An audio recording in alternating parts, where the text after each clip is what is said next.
Good evening, everybody, and welcome to the annual and special town meeting, June 23rd, 2020, under unique times. I can see from here everyone's social distancing. I will apologize not wearing a mask. I have one, but since half the time you can't understand me without a mask, I thought it'd be better off this way, and I'm not near anybody. So at this time, I would ask you to rise and join me in the Pledge of Allegiance. The flag is on this side this year. Pledge allegiance to the flag of the United States of America, to the republic for which it stands, one nation, under God, indivisible, with liberty and justice for all. Thank you. I'm going to ask Sue Gilpatrick, Town Clerk, to open the meeting.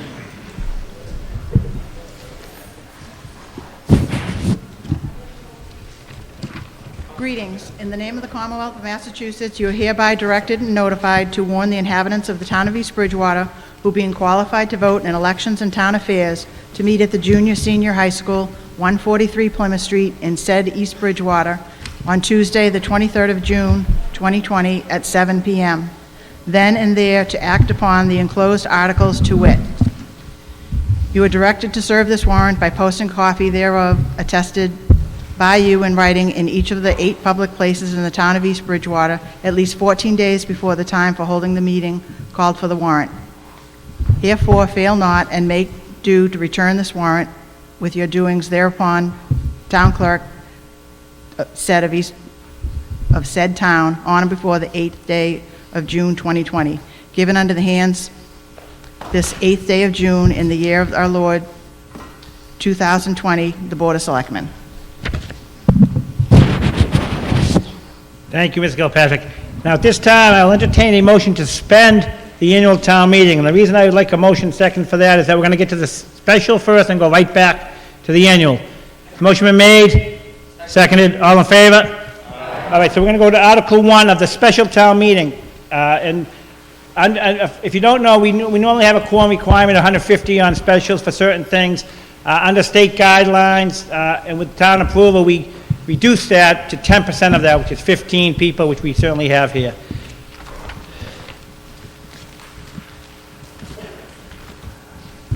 So we go to Article 1. Ms. Julius. Thank you, Mr. Moderator. I move that the town appropriate $212,000 from free cash to meet the obligations of the union, collective bargaining agreements, non-union obligations under the personnel bylaw, personal contracts, retirement payout obligations, and/or any other obligations created in accordance with the policies of the Board of Selectmen. I have a motion. Do I have a second? Motion made and seconded. Ms. Julie, for discussion, if any. On this? Okay, any further discussion? Article 1 is presented. We're going to, yes, and you can come up to the mic. Come up to the mic. And what we'll do when we do the vote, we'll do it by show of hands when we get to the yeas and nays. Can you explain what this is? You said there's no discussion because you know all about it, but the rest of us don't. Well, I would defer to Mr. Noble on that, but it does say that it's to provide the funds to pay the union, non-union. Yeah, but what does that mean, Carol? Mr. Noble? Mr. Noble? Certainly. The town has obligations to its employees to buy out unused vacation times created by the COVID emergency. It has union obligations that have not been met in the regular budget last year that will now be met under this one. And there's 8 employees retiring that have accrued vacation and sick time that we will have to buy out. Okay, so it basically has to do with individuals who have retired? That is part of it, but it's also people who are still employed by the town and have now signed a new agreement, and we did not fund those agreements last year. We're now going to fund them. Meaning that the contracts were only signed this year. Correct. And now you owe them the money? Correct. Okay, thank you. Thank you. Any further discussion on Article 1 as presented? Seeing none. All in favor, raise their hand. All opposed? It passes in the majority vote, unanimous. Article 2, Mr. Haynes from the Public Works.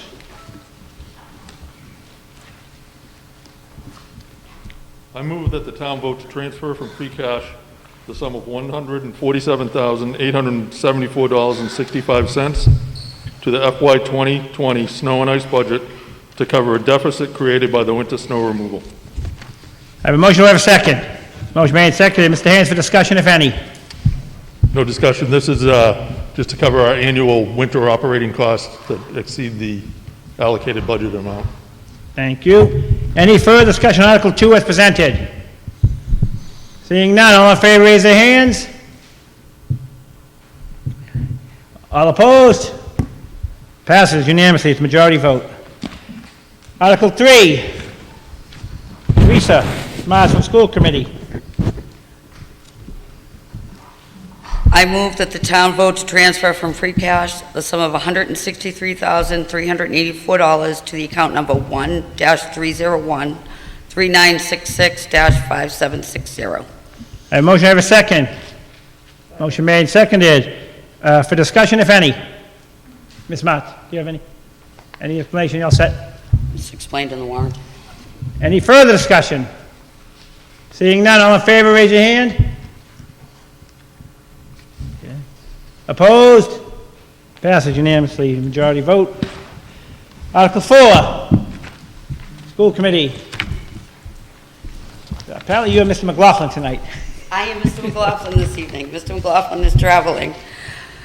I move that we pass over on this article. It's no longer needed. Okay, I have a motion to pass over. All in favor? It was seconded. All in favor? Any opposed? Pass over.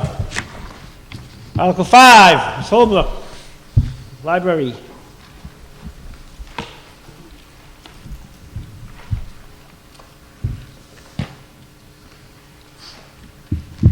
I move that the town vote to transfer up to $3,000 from account number 22-610-837-5961 to account number 1-610-521-5511 for the purpose of purchasing books and other resources from the funds collected in library fines over fiscal year '20. I have a motion, I have a second.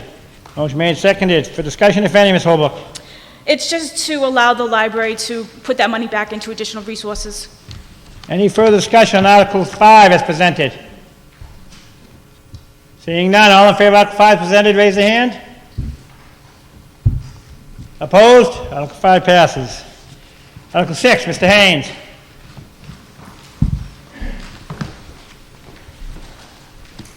Bear with me on this one. A lot of numbers.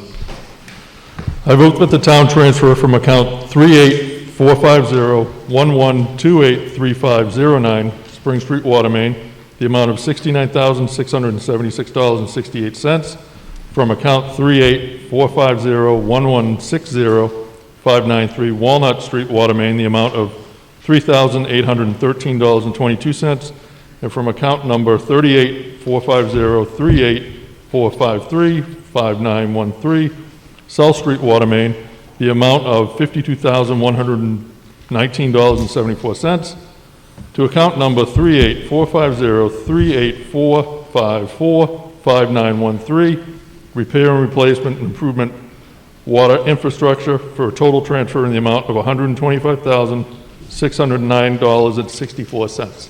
I have a motion, do I have a second? Motion made and seconded. Mr. Haynes for discussion, if any. Yes, these are three water main replacement articles that have previously come before the town, and they came in under budget, and in audit, they were bonded, and then what we'd like to do is consolidate these three bonded articles into one so that we can utilize them for further infrastructure, water main infrastructure repair throughout the community. Thank you. Any further discussion on Article 6 as presented? Seeing none, all in favor of Article 6 as presented, raise your hand. Thank you. Opposed? Article 6 passes. I will now entertain a motion to dissolve the special town meeting. Seconded, all in favor? We will go to Article 1 of the annual town meeting. And in this one, again, we're doing something unique this year to sort of comply with the CDC, Department of Public Health, and even the Board of Health. And what we're going to do is, there's a slew of articles that are boilerplate articles, and I'm going to have Mr. Sheehy make a motion. It's called the consent agenda. Mr. Sheehy, can you make that motion, please?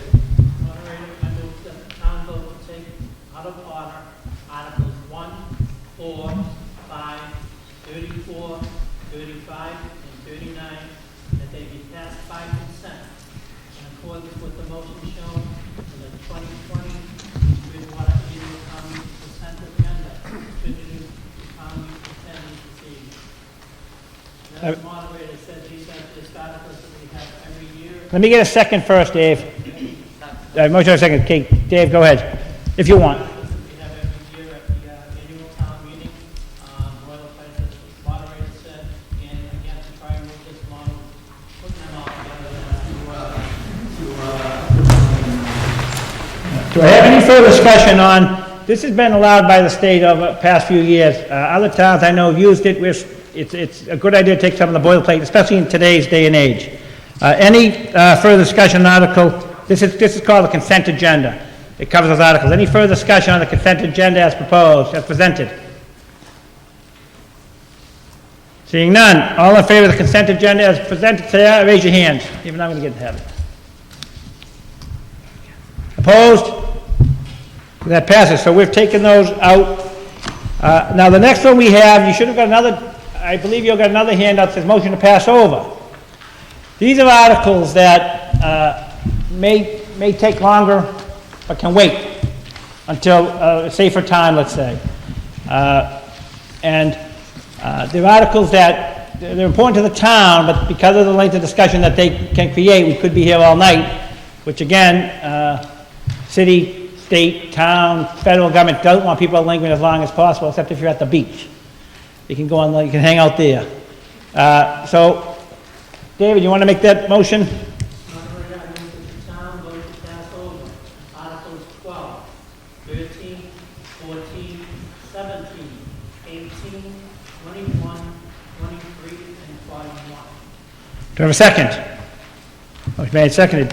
For discussion, if any, if you need to. Oh, thanks, David. You don't have a mic, so nobody heard that. Can you say it louder? Any further discussion? These, just so the town knows, if you have a concern about one, we can hold it, but again, they're more controversial and more time-consuming than we would like to have tonight. And the petitioners of each article are aware of what's going on. Seeing no further discussion, vote all in favor of the motion to pass over Articles 12, 13, 14, 17, 18, 21, 23, and 41. Raise their hand. Thank you. Opposed? That passes. All right, now we were going to go to Article 2, Mr. Sebastyn from the Finance Committee. Mr. Moderator, I motion that the town fix the salaries of all elected officials for the fiscal year 2021 and appropriate funds for the payment of said salaries. Hold on a second, Laura. Is your mic on? Get closer. I have to start over. I move that the town fix the salaries of all elected officials for the fiscal year 2021 and appropriate funds for the payment of said salaries and compensation, including the approval and funding of the town's obligations under the collective bargaining agreements completed in the fiscal and calendar year, and payments of debt and interest, provide for a reserve fund and for charges, expenses, and outlays of the several town departments for the ensuing 12-month period, June 30th, 2021. All as set forth in the budget presented by the Finance Committee, and as funding, therefore, to appropriate from taxation the sum of $32,263,075, transfer the sum of $12,370,654 from projected state aid receipts, the sum of $2,908,323 from estimated local receipts, and to transfer from ambulance reserve receipts account the sum of $715,000 and $46,888 from Sachem Premium Fund balance, and further, the sum of $208,758 from other sources, all to fund the budget as recommended by the Finance Committee, as shown in the final column of Article 2 in the warrant for the June 23rd, 2020 annual town meeting. I have a motion. Do I have a second? Motion made, seconded. For discussion, if any, Mr. Sebastyn. Yes, And you? quick statement. We are aware that the state is struggling to finalize the forecast for the FY21 budget due to the pandemic, and will adopt what is referred to as a 1/12 budget for the time being. For reference, a 1/12 budget is 1/12 of the total FY20 budget spent 1 month at a time. There have been projections of cuts to state aid being discussed that range anywhere from 5 to 25%. We anticipate that the state will have some definitive numbers by early fall. Our budget being presented tonight is based on conservative forecasts of state aid, and while any cut to state aid will affect us, we are in a better position than some of our neighbors due to the town's historical conservative budgeting. The town administrator, treasurer, and accountant have been working closely with the Finance Committee and the Board of Selectmen to develop strategies based on the potential upheaval in state aid. These include pulling back some of the spending articles tonight that we discussed, hiring freezes, and limited spending. This budget represents the best projection given the information available at the time the budget was formulated. We will continue to watch the process with the state closely, and if adjustments are needed, we will come back to the town in the fall with those. Thank you, Ms. Sebastyn. Any further discussion on Article 2 as presented? Seeing none, all in favor of Article 2 as presented, raise your hand. Opposed? Article 2 passes. By majority, yeah, sorry. And before we go, I forgot to do some housekeeping. I always have to read the list of non-residents. This year we have Rebecca Johnson, Brian Noble, Lee Nguyen, John Clifford, Chris Kenny, Chris Buckley, Phyllis Terrell, Melissa Morrissey, Liz Legault, Patrick Franey, Jason Trepania, Michelle Dahl, and Mark Morns. Article 3, capital. I think you're on. I move that the town vote to transfer from free cash the amount of $181,791 to fund the following projects and purchases, and to pass over the remaining requests and recommendations until such time as the town has more clarity with regard to available revenues for fiscal 2021. Thank you. I have much more second. Motion made, seconded. Just for clarification, what the motion is the lower half of that screen. The top half is what was requested, the lower half is what they're seeking to pass tonight. Correct? Correct. Any further discussion, if any, Mr. Hearn, or else? I'm all set. Any further discussion on Article 3 as presented? Seeing none, all in favor of Article 3 as presented, raise their hand. Opposed? Article 3 passes by majority. Article 4. Consent agenda. Oh, that's consent. See, I got to keep my list here. Article 5 is consent. Article 6. Mr. Sheedy.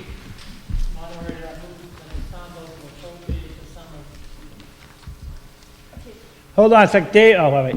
Thank you. Mr. Moderator, I move that the town vote to appropriate the sum of $974,992 to operate the Solid Waste Enterprise Fund, authorized under Massachusetts General Laws, Chapter 44, Section 53F and a half, as set forth in Article 6 of the June 23rd, 2020 Annual Town Meeting warrant. I have a motion. I have a second. Motion made, seconded. Mr. Sheedy for discussion, if any. This is, again, it's just... Dave, can you use the mic? I'm sorry. It's just moving the solid waste money into to the correct accounts for the year. Thank you. Any further discussion on Article 6 as presented? Yes, Ms. Wolf, come on up.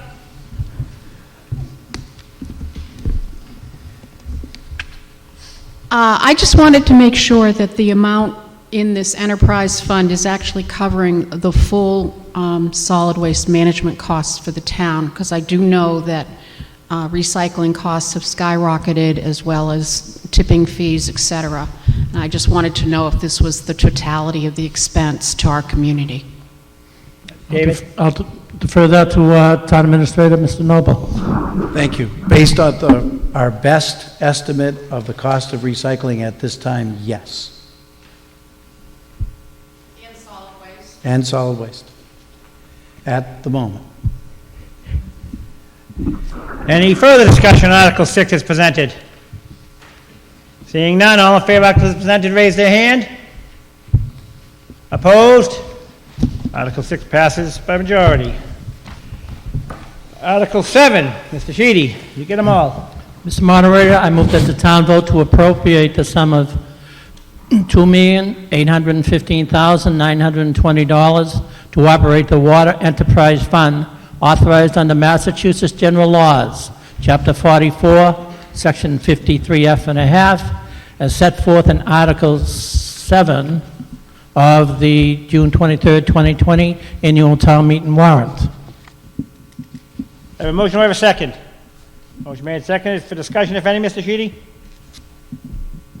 I'll defer that to DPW Director John Haynes. Mr. Haynes, would you like to comment?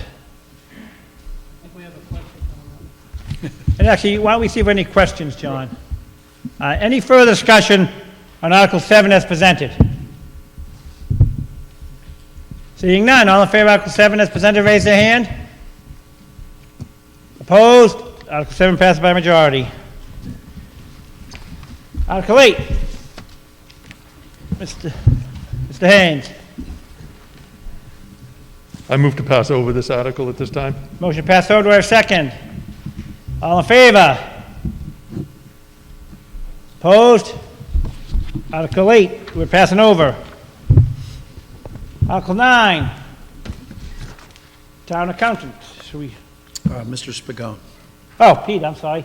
Be the town accountant. Let's see, Mr. Moderator, I move that the town vote to appropriate the sum of $84,801.62 from the premium paid to the town upon the sale of the $1,627,000 general obligation municipal purpose loan of the 2019 bonds dates March 5th, 2019, to pay a portion of the cost of the Central School Boiler project authorized under the vote of the town passed on September 24th, 2018, Article 1, and to reduce the amount authorized to be borrowed for such project, but not yet issued by the town, by the same amount. I have a motion. Do I have a second? Motion made and seconded. For discussion, if any, Pete? No, just this is just some house cleaning for the boiler project at the Central School. Any further discussion on Article 9 as presented? Seeing none, all in favor of Article 9 as presented, raise their hand. Opposed? Article 9 passes by majority. Article 10, Ms. Julius. Mr. Moderator, I move Article 10 as written in the warrant. I actually didn't hear you. I didn't hear. Sure. I move Article 10 as written in the warrant. Oh, okay. I have a motion. Do I have a second? Motion made and seconded. For discussion, if any. Right here. Oh, I'm sorry. No, you can come on, discuss if you want. Come on up. It's a small, intimate meeting tonight.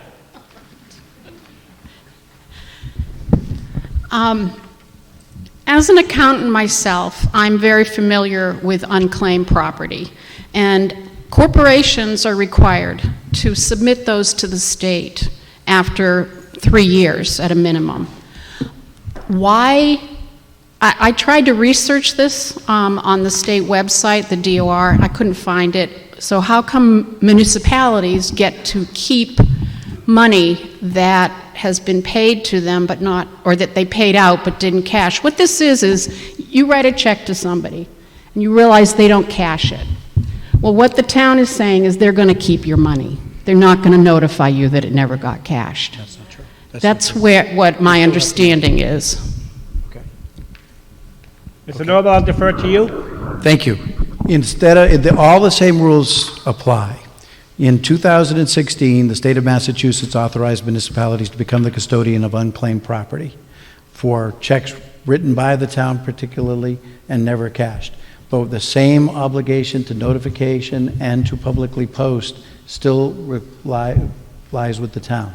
So all the rules remain the same, but we get to put the money in our bank account while we are trying to find the rightful owner. That isn't what that says. Because we could reabsorb the money into the budget after 3 years if it's not claimed. Mrs. Wolf, can you come up to the mic if you want to? The state does not reabsorb the money into their account. Every year, if you read the newspaper, there's this big, huge list, it's pages long, of money, that has not been claimed. And the state holds on to those funds. They have $3 billion of unclaimed funds right now. Correct. Well, what the town is saying is that they're only giving you 3 years in your SOL, and I don't really feel that's appropriate. That's my opinion. Okay. The answer to that is, of course, the state is the custodian for other corporations, checks that were outstanding, gift certificates that were outstanding, property that was left behind, et cetera. The town is only going to be the custodian for those things that the town issued a check for example, or property that was turned in at the police department, for example, and went unclaimed for more than 3 years. That can be now used as a town asset. And that's under the 2016 Municipal Modernization Act. So what we're trying to do is make sure we don't have to sit those checks that we've written to vendors that were never cashed. That's the primary purpose, is to reabsorb those into our checking account and clear that. Thank you. Any further discussion on Article 10 as presented? Seeing none, all in favor of Article 10 as presented, raise their hand. Opposed? Passes by majority. Article 11, Mr. Sheedy. I have a motion, do I have a second? Motion made second, Mr. Sheedy, for discussion, if any.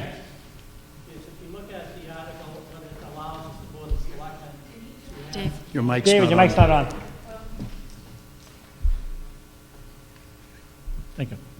If you read the article, it allows us to get into 5-year contracts and allow the Board of Selectmen to get into these contracts quicker and long-lasting now, which it seems that most of the towns out there are now going to a longer-term contract when we go through this purchase agreement. Thank you. Any further discussion on Article 11 as presented? Seeing none, all in favor of Article 11 as presented, raise their hand. Opposed? Article 11 passes by majority. All right, we're going to skip 12, 13, 14. And we're going to go to Article 15 as the next article before us. Ms. Julius. Mr. Moderator, I move that the town vote to appropriate the balance of the OPEB trust prior year's contribution and to transfer $140,000 from overlay surplus to account number 1-910-3969-5187 to fund the state OPEB trust contribution. I have a motion, do I have a second? Motion made, seconded. Discussion, if any, Ms. Julius. That this is our annual contribution to OPEB. Am I correct on that, Mr. Noble? This would be our annual contribution to OPEB, but it would also be allowing us to move it from a conservative reserve account to the state's trust fund, which garners a higher percentage rate of return. And once that is calculated into by our actuaries, would reduce our outstanding liability by about a third. What he said. Good job, Ms. Julius. Any further discussion on Article 15 as presented? Seeing none, all in favor of Article 15 as presented, raise their hand. Opposed? Article 15 passes by majority. Article 16, Mr. Sheedy.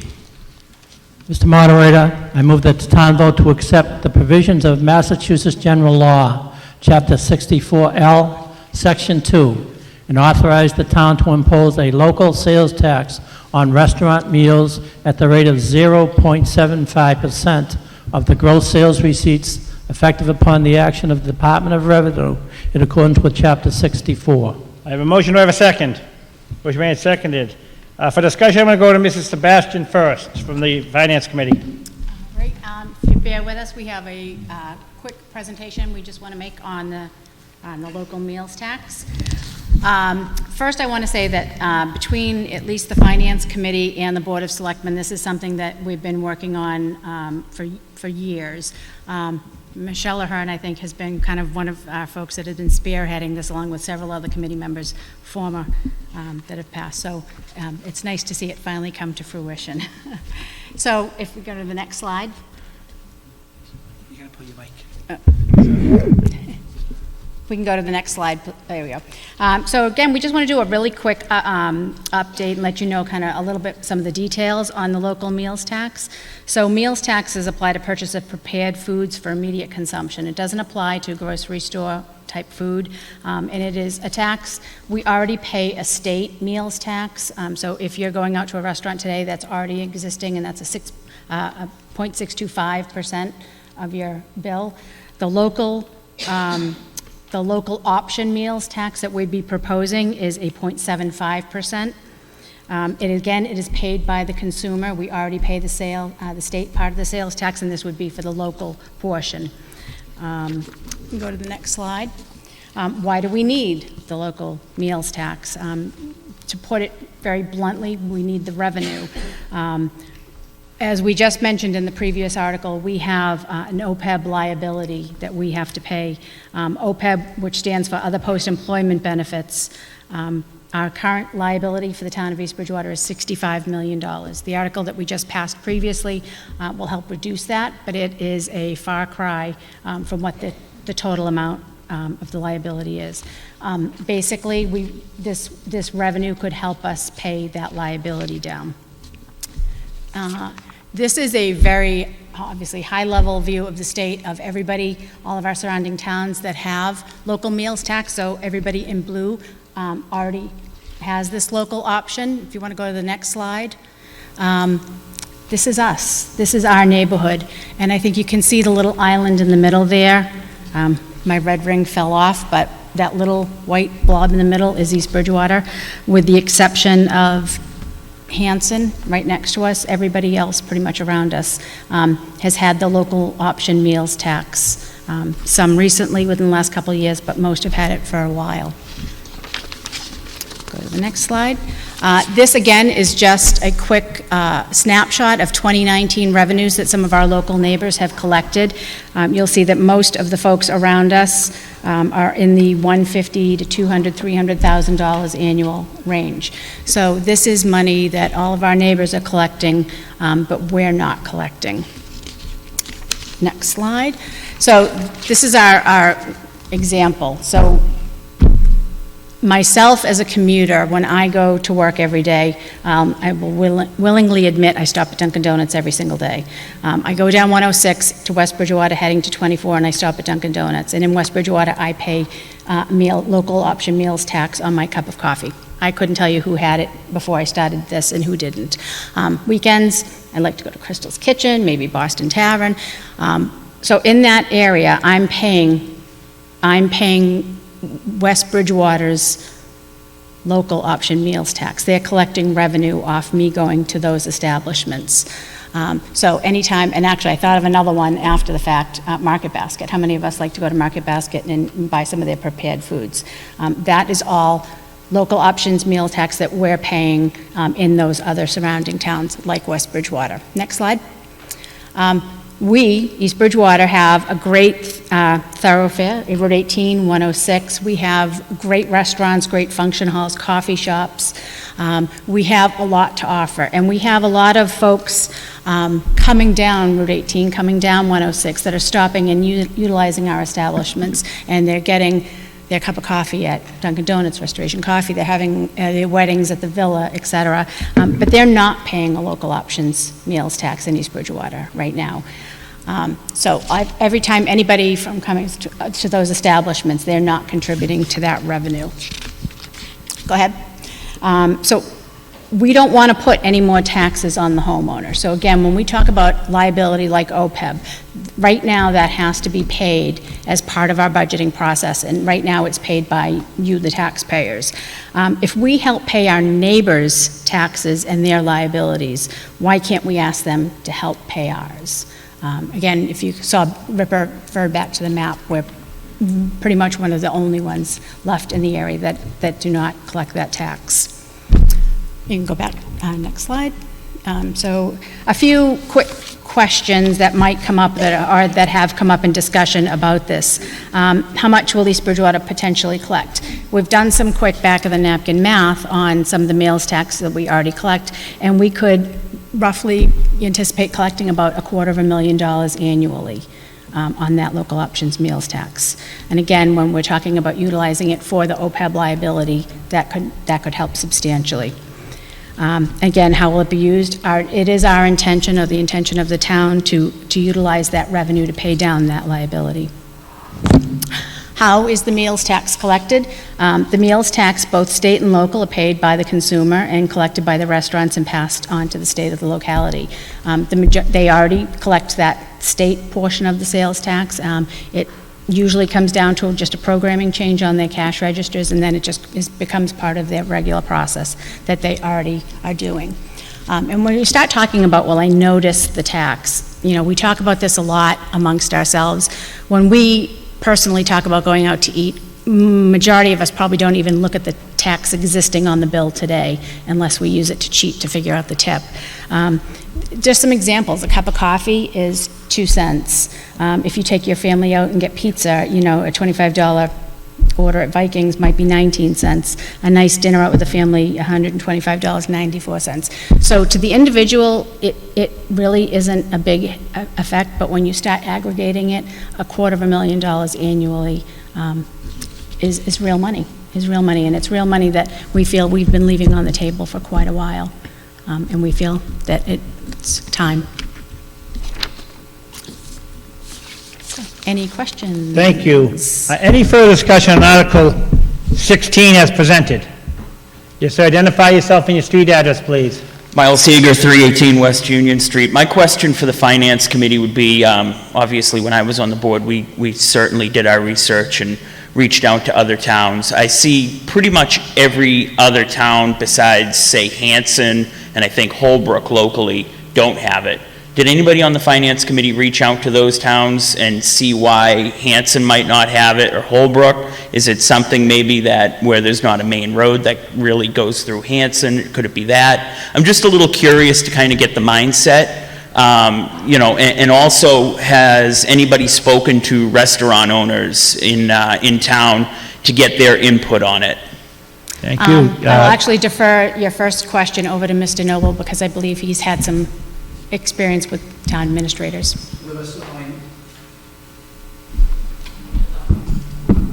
There we go.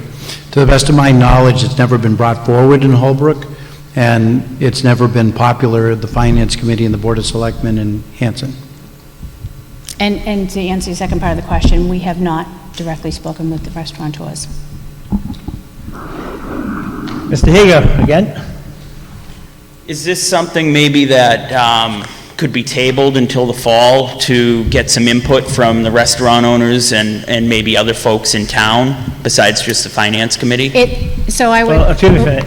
I'm going to answer that question because that's directed to me. You can certainly make any motion you want that we can entertain as if you want to make that motion. The table issue isn't, it has to be made as a motion to pass over to, but to answer your question, why don't we see what Mr. Sebastyn wants to say before we do that? The restaurants are the vehicle for just collecting, and they already do that collection today. They already do that collection for the state. So it's really kind of just, it's literally a programming change. It doesn't affect them. Anything else, Mr. Hager? It does affect us and the taxpayers. Any further discussion on Article 16 as presented?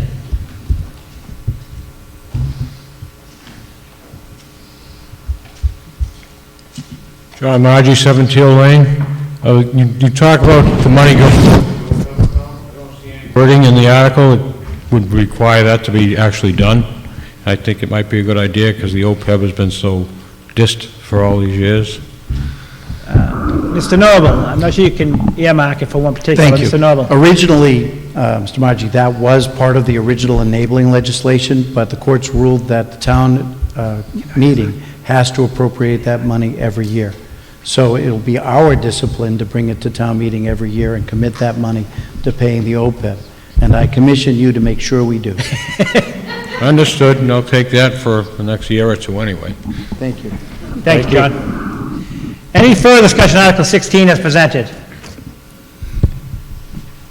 Seeing none, all in favor of Article 16 is presented, raise their hand. Opposed? Article 16 passes by majority. Yes. Congratulations. Now we're going to skip over to Article 19. Mr. Belcher, Planning Board.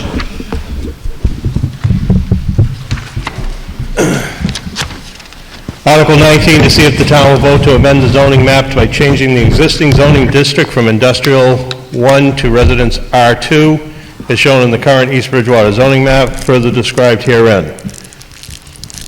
I have a motion, do I have a second? Motion made, seconded. This will require a two-thirds vote. Mr. Belcher, for discussion, if any. What we got? All righty, this is the land that's formerly known or is known as the Hanson Land Company. It's up off of Franklin Street and Central Street. We did look at this a year ago. There was a section that was the zoning was changed. We decided at the time not to move this forward. Since that time, there's been a compelling argument brought forward, and I'll defer to Mr. Noble. Yes. Mr. Noble, would you like to compound on that discussion? Thank you, I would. We have been approached by many people who found that this property is fair-sized and very buildable, that they would like to make it residential, either by the assistance of the town or by using Chapter 40B, which would take the control out of the local planning board. So the idea is to rezone the property for the highest and best use and get the greatest value at auction for the townspeople that we can get. We've already been approached by 3 developers who will be at the auction to bid, and if we zone it residential R2, it will have the greatest value to the town. So if we don't do it and we leave it as industrial, it is possible that we would get less money for the property and they would do it residential anyway. So as I like to say, if you're going to get hung, I'd like to make the profit from the rope. Thank you, Mr. Noble. Any further discussion on Article 19 as presented? Mr. Moderator? Mr. Clifford, Town Council. Through you, Mr. Moderator, could we ask the Planning Board to make a report on the public hearing on this matter? On the recommendation from you. Thank you. Thank you. The Planning Board voted in favor of this motion. Thank you. Any further discussion on Article 19 as being presented? This will require a two-thirds vote, so I will try to make a judgment when the hand's up one way or the other. Seeing none, all in favor of Article 19 as presented, raise their hand. Opposed? I'm very comfortable saying it passed by two-thirds. Now we're going to Article 20. Mr. Belcher. Article 20, to see if the town will vote to amend the current East Bridgewater zoning bylaws, Section 5, allowed uses, subsection E, District R5, adult retirement planned unit development, by revising the following 2 sections and strike 2 text to be deleted, as printed up here on the board. I have a motion, do I have a second? Mr. Belcher, Planning Board recommendation? Planning Board recommendation was unanimous to accept this, to move this forward. Thank you. For discussion, if any? Just very quickly, we currently have several RPUD developments in the town. They are at capacity based upon the town population and the expansion given in this. This is a opportunity to move forward with 1 or 2 more of these type of developments. From a tax point of view, they bring in a good amount of income with a very little draw on services. And if we have this growing population of people that are qualify for these, and overall the impact has been, I'll say, a positive impact on the town, allowing this type of development, or encouraging this type of development over, say, single-family housing or multiple-family housing. Also, as previously discussed, well, that area up there might be an overlay district for 40R, 40S, or 40B. It could also become an overlay district for an RPUD. Thank you, Mr. Belcher. Any further discussion on Article 20 as presented? Seeing none, all in favor of Article 20 as presented, raise their hand. Opposed? I declare it passed by two-thirds. Now we go to Article 22. Mr. Sheedy. Mr. Moderator, I move that the town vote to adopt Chapter 901, Section 17C and 18B as amended to empower the Board of Selectmen to reduce speed limits on any roadway where public safety would be served by such reduction to either 25 miles per hour or 20 miles per hour as described in Article 22 of June 23rd, 2020 Annual Town Meeting. I have a motion. Do I have a second? Motion made, seconded. For discussion, if any, Mr. Sheedy. Basically, what we're trying to do here, we actually had complaints as early as this week on people that are saying people are just speeding down their roads. And currently, we don't have anything in process to reduce that speed when it is determined that it is a safety factor for these roads. So this article will allow us to, if it is a safety factor out there, we can post and put the limit down to either 20 or 25 miles an hour, depending on the safety. Sir, identify yourself with your name and address. Andrew Hicks, 50 Spear Ave. I was wondering if it was possible to make a motion to amend to also include 15 miles per hour. You certainly, you can make a, town council, I'm going to defer for a minute because The vote before town meeting is to adopt a statute that gives the Board of Selectmen discretion, so we really can't modify the statute and modify the Board of Selectmen under the statute. Absolutely. Appreciate it. All right, Andy. Thank you. Sir? Miles Seeger, 318 West Union Street. I guess my concern here would be, where our police department is already strapped as it is. What's the plan to enforce this? Putting police officers on side streets or back roads like Spear Ave? I mean, I'm a little kind of concerned or, interested to see what that would be. Mr. Sheedy, were the police in the discussions? Yes, they were. And do you know what even just give us their feeling?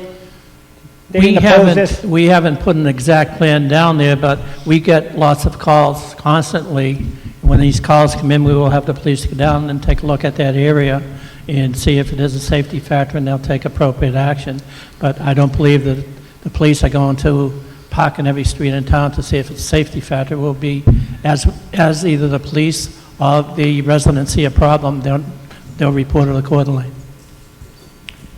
So I guess from what I can kind of assume that there is no plan per se?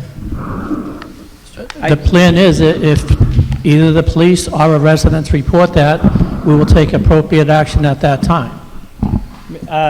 Chief, do you have any comment on this, Chief? Chief O'Brien.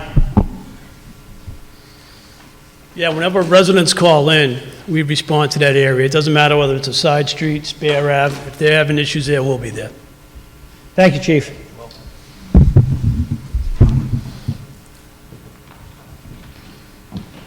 Moderator? Bernie Doucette, 101 Sherwood Circle.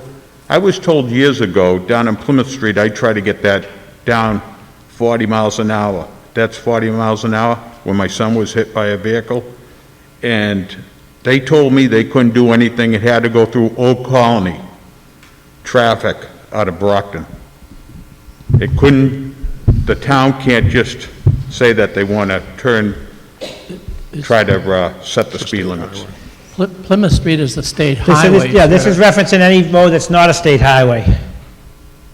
Plymouth Street through 106. Yeah, they told me any road, Old Colony traffic said that it had to go through them. I don't know why or anything else.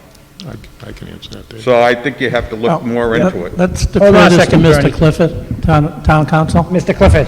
I believe the process at the time for Mass Highway to consider any reductions in speed limit, they would go to the Regional Planning Agency, which in our case is the Old Colony Planning Council out of Brockton. They would do a study, they would report back to the state. I agree with you that it was very difficult to get reductions at that time. This gives much more local authority to make those changes. Thank you. Any further discussion on Article 22 as presented?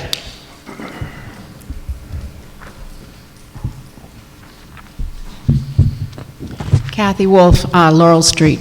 Would this mean that anybody who complains is all of a sudden going to be able to have their mileage reduced? Because I was testing going 25 and going 20, and you can run faster than that. So I don't know about, I mean, I live on Laurel Street. I have motorcycles that let her rip once they've come onto Laurel Street from 106. And that happens all the time. I've never seen anyone stopped. And the police will be at the other end of the street waiting for them to come, but they see them coming, and the guys slow down before they get there. You can go ahead and try to play around with the speed limits, but it is not going to make much difference. And I was under the impression, and I'm probably wrong from what I've heard tonight, Plymouth Street is a state highway or roadway. Well, parts of it are the Route 106 if you go... Route 106 is considered a state road. How come we have to plow it then? Well, that's a different story, because every year we enter into a contract at a town meeting that says we'll do certain things with state roads. John, Mr. Haynes. Because Route 18 is a state road also. If I could add just a bit of clarification. Route 106, Route 14, Route 27 are all numbered routes under local jurisdiction. The state years ago handed those sections of roadway over to the municipalities to maintain. Route 18, to your point, is a Mass DOT roadway entirely maintained by the state Department of Transportation. So these routes, Plymouth Street, Oak Street, section of Franklin Street, again, numbered routes under local jurisdiction. So that, to Mrs. Wolf's point, that is why the town facilitates funding, resources to maintain those roadways. So has always been some confusion about that. But So to clarify for Mr. Doucette, I know Bernie was here a second. So in his case, so Plymouth Street could fall under this? yes, I think that probably this will result in the development of maybe a traffic enforcement committee where a number of different department heads or departments in town would have some input and review the sections of roadway for whether they're appropriate for this kind of reduction. Where I've seen these applied, neighborhoods, particularly cities have done this in areas where they'll lower the speed limit for the entire city or area of the city down to that speed limit. I imagine as was referred to, this just begins the process to allow the town jurisdiction to look at doing this rather than having to defer to what Mr. Doucette said. Through Old Colony Planning, you have to request a warrant analysis where they do a traffic study, determine what is the 85th percentile speed of the road, and typically that's where the state has set the speed limit for. And then you have to make petition the state to have the speed reduced for a number of criteria. Thank you, Mr. Haynes. Clear as mud. Any further discussion on Article 22 presented? Mr. Moderator? Yes, David. Just to continue, I believe the setup would be, if we get a complaint at the Selectman's office, I believe what we would do is contact at that time both the DPW and the Police Department to take a look at what the resident is talking about. And at that point, we would probably have a hearing and determine if it is a safety factor, is it a one-time thing, and would go from there. Again, we also have to keep in mind how many people that we have that can get involved in doing this, but we're going to do the best we can, and this is what it's just trying to do, give it the authority so we can take that one step forward. Thank you, Mr. Sheedy. Any further discussion on Article 22 is presented? Seeing none, all in favor, raise their hand. Opposed? Passes by majority. Up to Article 24. Chief O'Brien from the Police Department.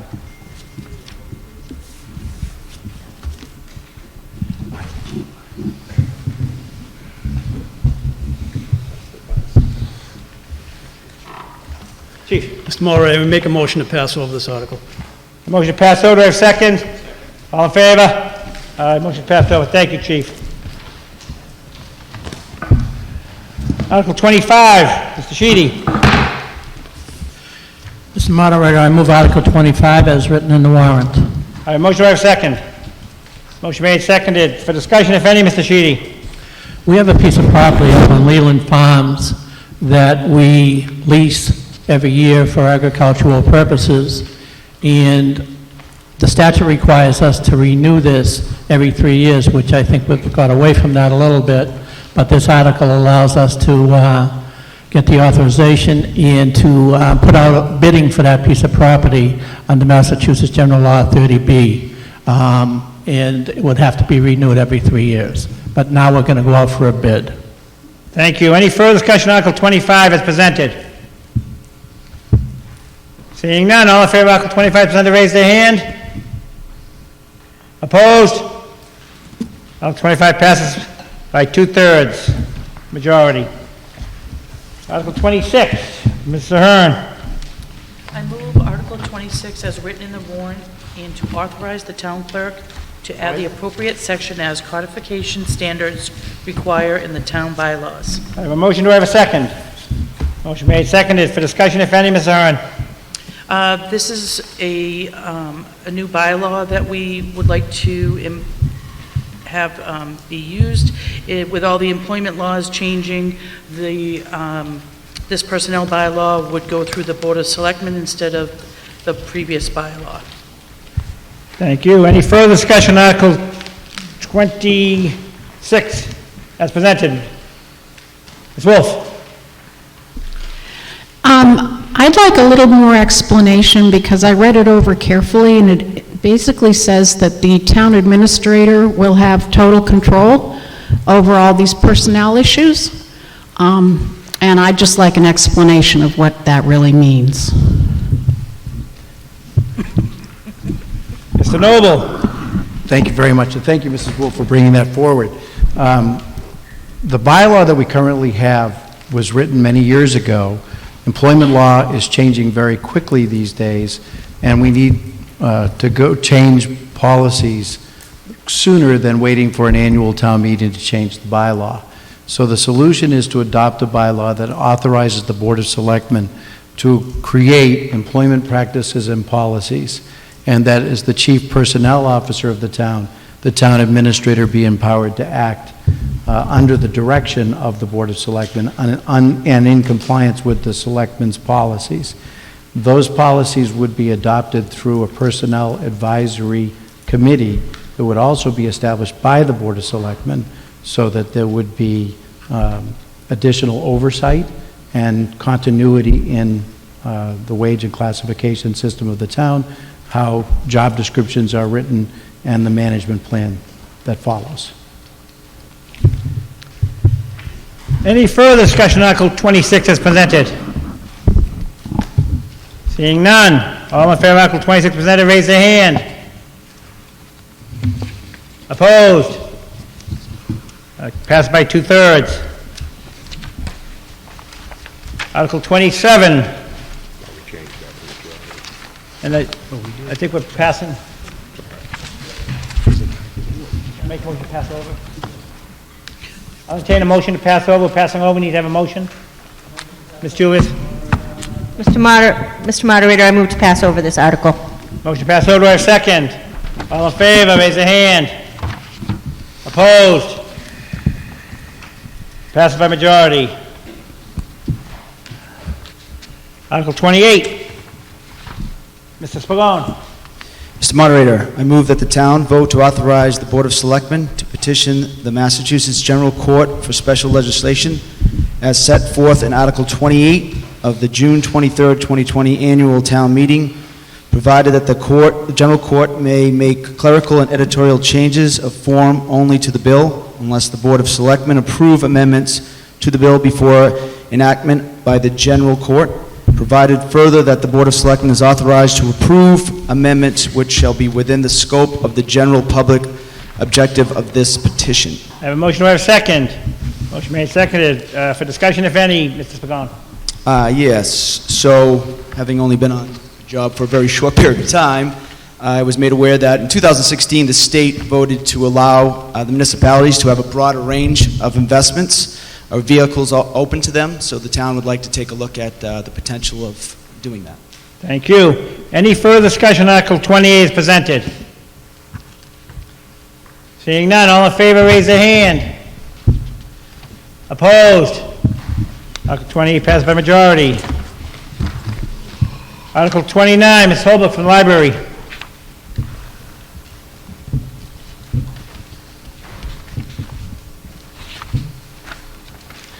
Mr. Moderator, I move Article 29 as written in the warrant.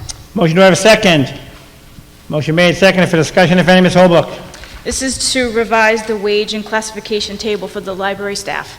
Thank you. Any further discussion on Article 29 as presented? Seeing none, all in favor of Article 29 as presented, raise their hand. Opposed? Article 29 passed by majority. Article 30, Ms. Merritt, again, not Mr. McLaughlin.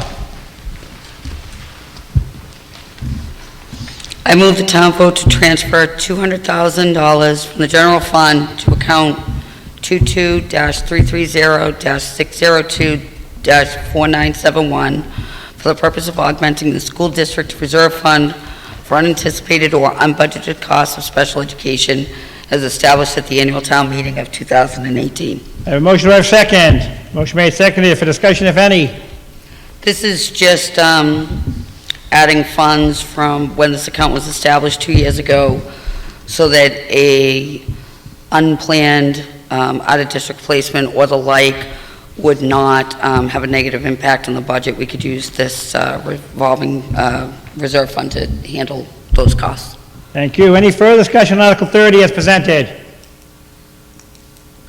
Seeing none, all in favor of Article 30 presented, raise their hand. Opposed? Article 30 passed by majority. Article 31, Ms. Julius. Mr. Moderator, I move Article 31 as written, with the exception that this vote is in accordance with Mass General Law, Chapter 82, Section 23. A motion, do I have a second? Motion made, seconded for discussion, if any, Ms. Julius. It's my understanding that we have some roadways that just haven't been accepted by the town, and we're trying to get these moved forward now. Thank you. Any further discussion on Article 31 as presented? Seeing none, all in favor of Article 31 as presented, raise their hand. Opposed? Article 31 passed by majority. Article 32, Ms. Julius. Mr. Moderator, I move Article 32 as written, with the exception that this vote is in accordance with Mass General Law, Chapter 82, Section 23. Motion made, seconded. Motion seconded. Same discussion? Exactly the same, Any yes. further discussion on Article 32 as presented? Seeing none, all in favor of Article 30 as presented, raise their hand. Opposed? Article 32 passes by majority. We're skipping over Article 33, Mr. Haynes, Board of Public Works.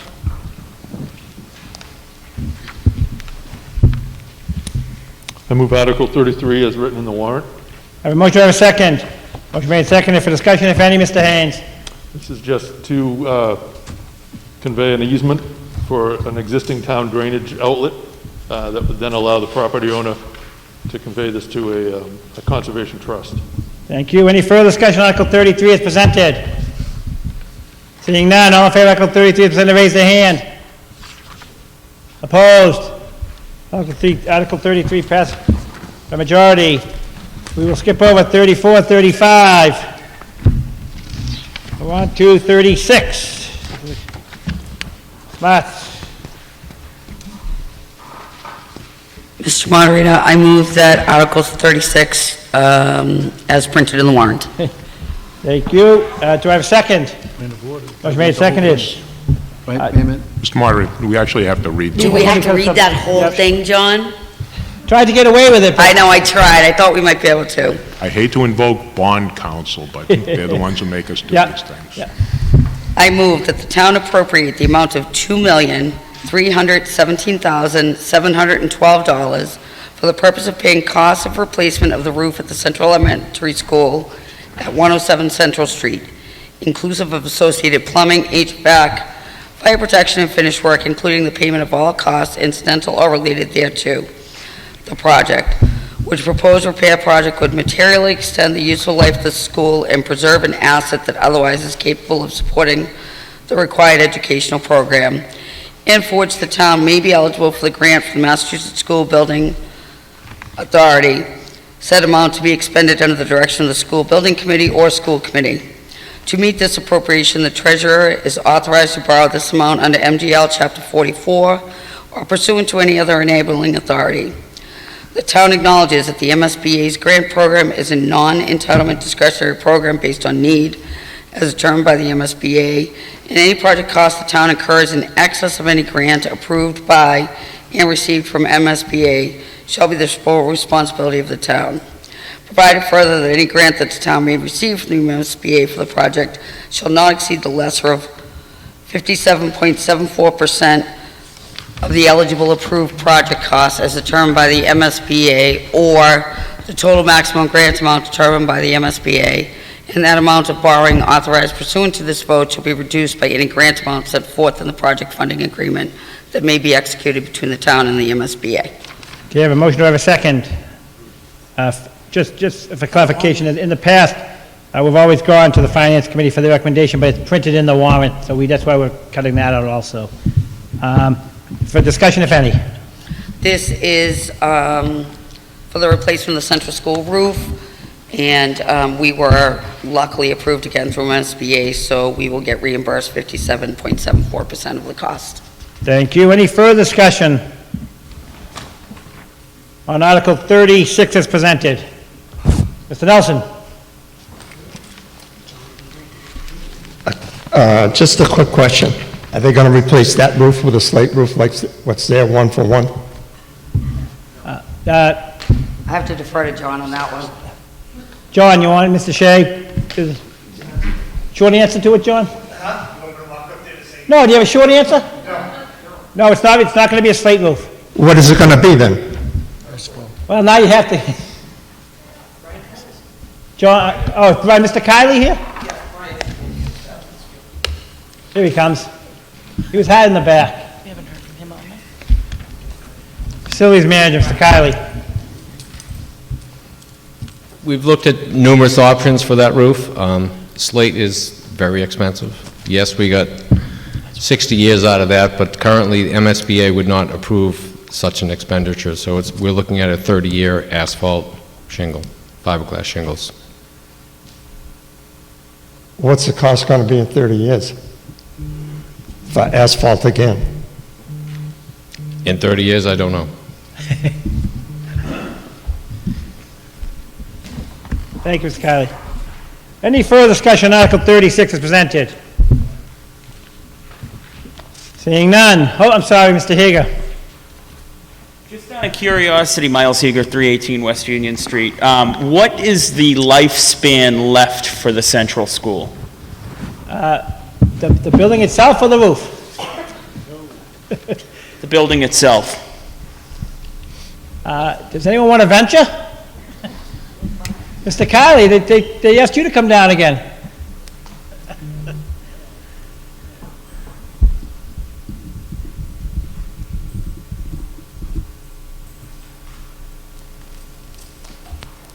The MSBA has assessed that building twice, hence our grant that we're receiving, and they've deemed the building worthy of putting several $1 million into. So the lifespan of it, I don't know, another 30 years maybe, more. But they're not going to put money into a building that they don't think is adequate. Thank you, Mr. Kiley. Any further discussion on Article 36 as presented? Seeing none, all in favor of Article 36 as presented, raise their hand. Opposed? Determine that it passes by a 2/3 majority. Article 37, Chief Aaron, Fire Department. Mr. Moderator, I move that the town vote to approve the purchase of a fire tower truck and related commissioning equipment and costs, and to fund such acquisition in the amount of $700,000 from the ambulance receipts reserved account and up to $700,000 from the capital equipment stabilization. A motion, do I have a second? Motion made, seconded. Again, the Finance and Capital Committee both recommended, as explained in your warrant. For discussion, if any, Chief. A little bit. So I know 1.4 million is a lot of money, I get it, I'm a taxpayer too. So in 1996, the cost of the tower truck that we currently have, which is an 85-foot tower ladder, was $486,000. Today I have quotes for $1,115,592, $1,183,494, and next year it'll be $1.25 million. The truck is 23 years old, and by the time we get it replaced, it'll be 24 years old. And like I said at that 1996 town meeting, we replaced 2 pumpers, the tower ladder, a forest fire truck, and service truck, all at a cost of $1.2 million, which is bonded through the ambulance account for 15 years. All that apparatus all got old at the exact same time. So what I've done is I replaced engine 1 in 2017, looking to have the tower replaced now, in the final engine, which will be engine 2, replaced in about 4 to 5 years. When that's done, that truck will be 30 years old. The NFPA recommends that 15 years of frontline service, followed by 5 years of reserve service, to be replaced every 20 years. Obviously, the town can't afford to replace fire apparatus every 20 years. Therefore, we're looking at a 24-year replacement cycle for all 3 pumpers and the tower ladder. And that replacement cycle was established back in 2016 when we ordered our newest pumper. The current tower ladder has been out of service off and on for a considerable length of time over the past several years, costing approximately $100,000 in repairs due to its age. It failed its aerial ladder test back on December 9th, 2019, causing the apparatus to once again be placed out of service, awaiting even more repairs. It has since been placed back in service. Like I said, the cost is to replace between 1.1 to 1.4 million for a 100-foot tower ladder. So we're replacing an 85-foot tower ladder with the blessings of the town with a 100-foot tower ladder. Back in 1996, when we bought this, we didn't have all these new colonials with large setbacks, and we're going to gain about 25 feet of reach and an extra 15 feet of height with this new truck. The purchase for this will not come from taxation, but will come from the ambulance account. So the ambulance account is going to contribute $700,000. If town meeting approves, it'll contribute $700,000. The other up to $700,000 will come from the capital stabilization fund, capital equipment fund, which will be repaid over a 4 to 6 year period from the ambulance fund. So in essence, we're doing the same thing we did in 1996, but we're not going out to bond and paying the interest on it. We're kind of borrowing money from the town that it already has. The truck is needed for the Central School, the Junior Senior High School, 100 Prospect Street, 600 North Bedford Street, Compass Medical, the former Murray Carver Cotton Gin located at 15 Whitman Street, and pretty much any 2-story dwelling for roof access, mainly for chimney fires or if we have to, vent a roof because of a fire inside, and the Weber block in the center of town. The tower truck can safely evacuate a second-floor classroom at the Central School by removing 8 to 10 children at a time, compared to one at a time over a regular aerial ladder. It's safer to work from for rescue, roof operations, and fire extinguishment. It'll be capable of operating 12 degrees below grade for the times where we may have a water rescue like we had on Spring Street years ago, where the flooding, I believe, was back in 2004. It's going to respond on all structure fires, any fire alarm calls, which is approximately 240 calls per year. I've also requested a grant for hydraulic rescue extrication equipment, otherwise known as the Jaws of Life. It'll respond second due as backup to the engine company in all motor vehicle accidents that require extrication. Thank you, Chief. Any further discussion on Article 37 as presented? Mr. Higa. Just 2 questions for you, Chief. First off, looking at the article here, it seems like that the cost also is in fitting and putting new equipment into the tower itself. Is there anything that is salvageable from the old tower? Absolutely. So I actually added that so in case I didn't get the federal grant for the Jaws of Life that I want to put on that, which is about a $50,000 price tag, that it would be covered, that I'd be able to do that. The price also includes training. I have to have everybody in when we get, if the town approves it, we get the truck probably February or March of next year. Everybody has to come in and train on it with the factory rep. I don't know how long it's going to be, like, I believe it's like 4 days. Okay. So I obviously don't have the budget to support that, so it's all part of the article. Second question, you said that the tower has been out of service now recently, as recent as December of 19. Obviously, the last couple of years, we've had more fires where it has been used. What's been the case when it's been out of service? Is Whitman coming here, or?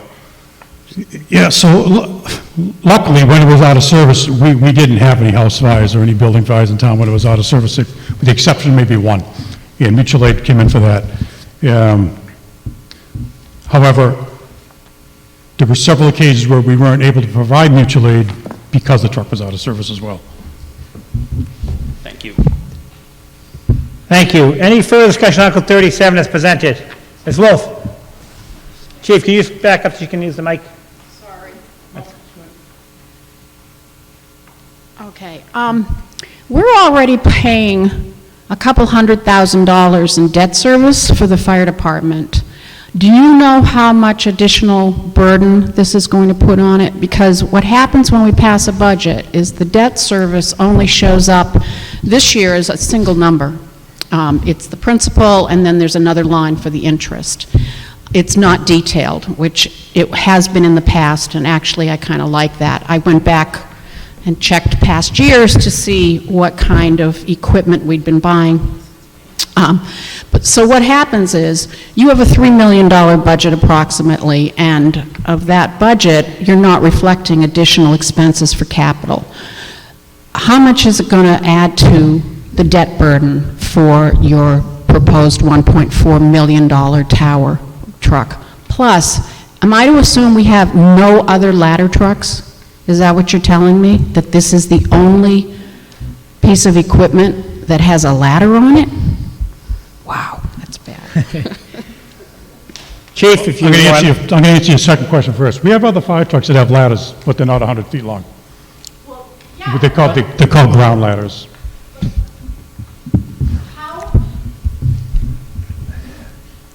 All right, I have a 3-story house, let's say, okay? Each story is not 30 feet high.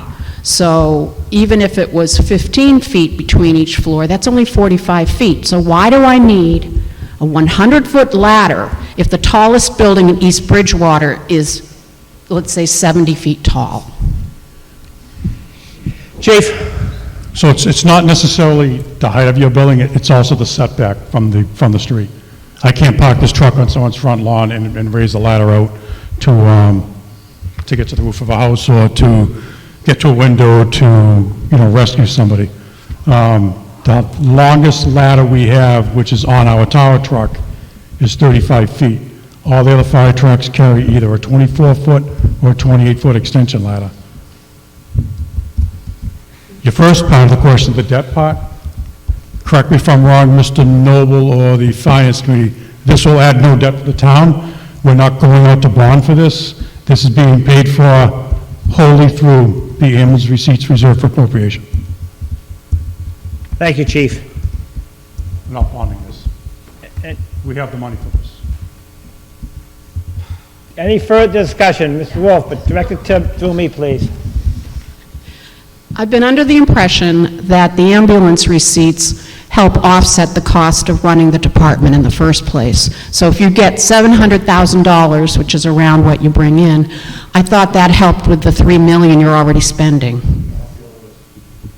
Chief.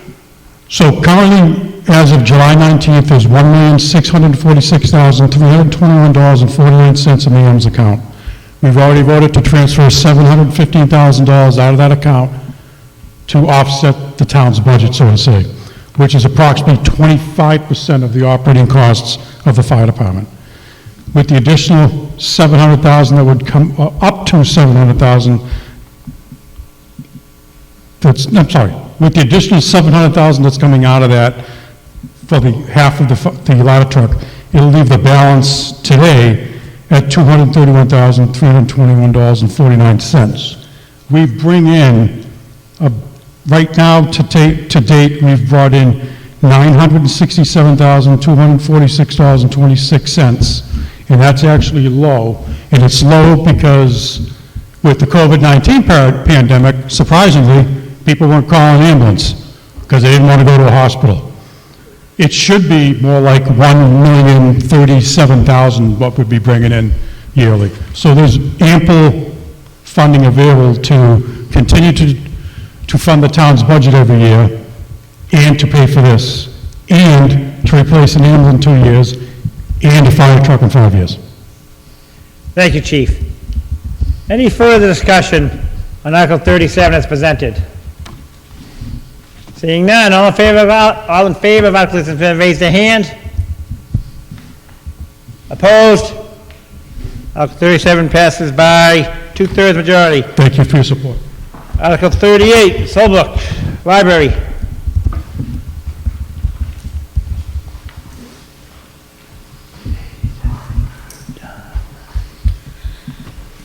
Mr. Moderator, I move to amend the bylaws of the town to include the revolving fund for the public library for the reappropriation of fines, fees, and rentals of the facility up to an annual spending limit of $6,000 as permitted under Massachusetts General Laws, Chapter 44, Section 53E.5, and transfer from account 22-610-837-5961 the sum of $2,571.18, or the balance therein, to this revolving fund. I have a motion. Do I have a second? Motion made, seconded. For discussion, if any, Ms. Holbrook. This is to establish a permanent revolving fund in the town for the library. Thank you. Any further discussion on Article 38 as presented? Seeing none, all in favor of Article 38 as presented, raise a hand. Opposed? Article 38 passes. We're skipping Article 39. Article 40, which happens to be, before everyone departs, happens to be the last article in tonight's meeting. I would ask, and the town would ask, that when you vacate the building, do so in an orderly fashion, respecting the 6 feet, please. To make, again, I'm not saying to go by section, but just be aware of your surroundings when you vacate. And from a personal standpoint, being here 16 years, I appreciate you showing up tonight, because this is where democracy happens, and these are trying times, so you should all commend yourselves for coming out tonight.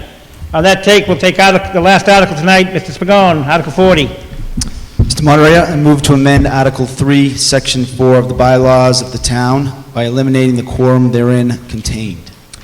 I have a motion. Do I have a second? Motion made, seconded. For discussion, if any, Peter. Yeah, this article would amend the town bylaws to remove the quorum requirement at a special town meeting. Thank you. Any further discussion on Article 4, Article 40 is presented? Mrs. Wolf first, then Mr. Hager. I'm really concerned about removing the quorum requirement for the special town meeting. I went back, and I'm hoping that this is the actual original information, general bylaw on it, but it states that my understanding is that quorum was necessary for passing any type of ruling over $100,000. And tonight, we've certainly passed enough things over $100,000, even in the special town meeting. I understand that people feel that nobody has time for town meeting, it's not important, that's what we have different committees for, they'll handle everything for us, and then they go off and complain about what's going on. And I think, my personal opinion is that by eliminating the quorum, you're eliminating people's opportunity to participate in the town government, and you're just helping them to say, well, nobody cares anyway. You know, if I don't have to be there, I won't bother.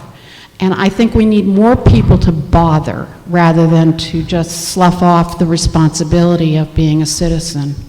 Just to correct one thing. Tonight we did do that, but we had special exemption to reduce the quorum to 10% of our quorum. That's why, just so you know, that's why we passed it tonight. Wasn't that COVID? Yes, they allowed us to do for this meeting tonight. That's why we had to reduce it to 10% of what your quorum requires.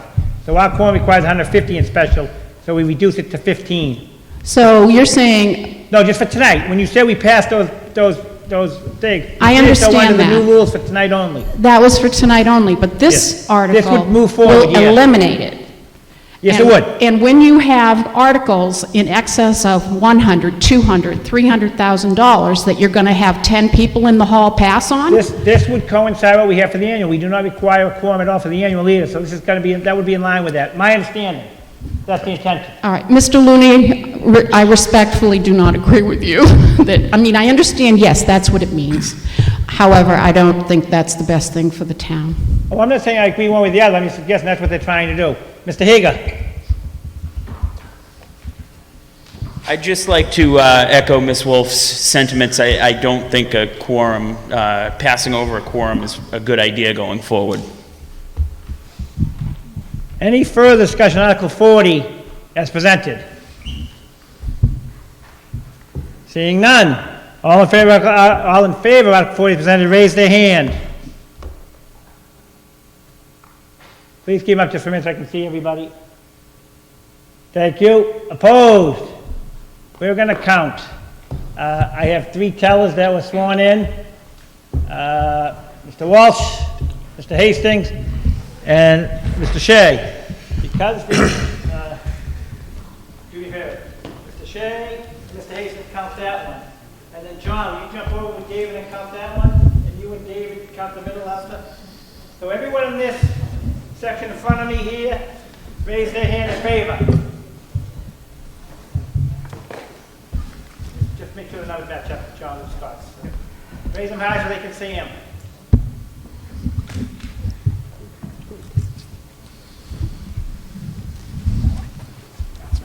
Yep.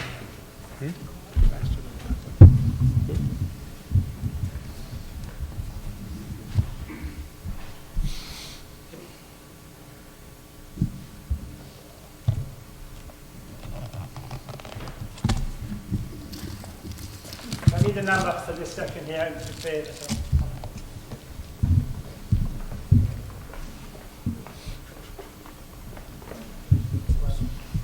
John, can you get over that section, John, with David? The far right. So all here, raise your hand in favor. Right.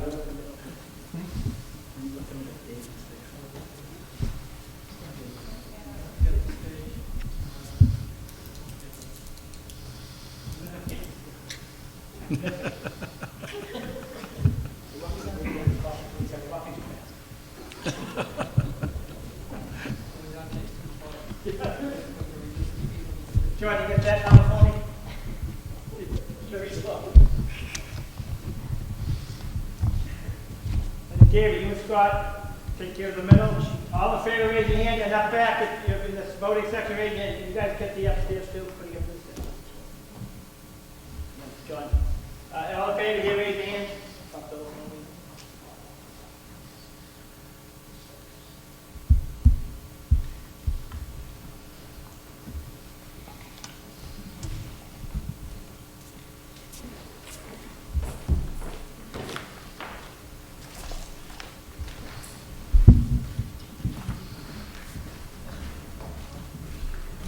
Yes, you just stick that. All right, John, stay over there, and David, all opposed in this section, raise their hand.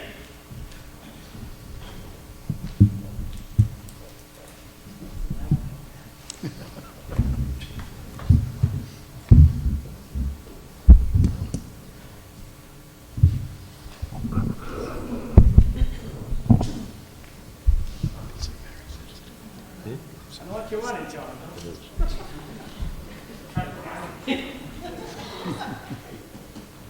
Middle section and up back. If you're opposed, raise your hand.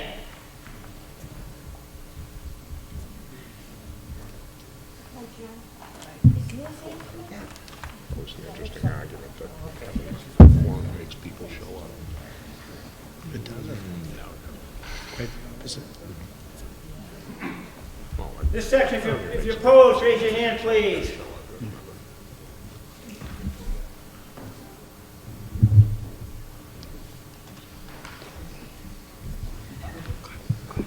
Anybody here opposed?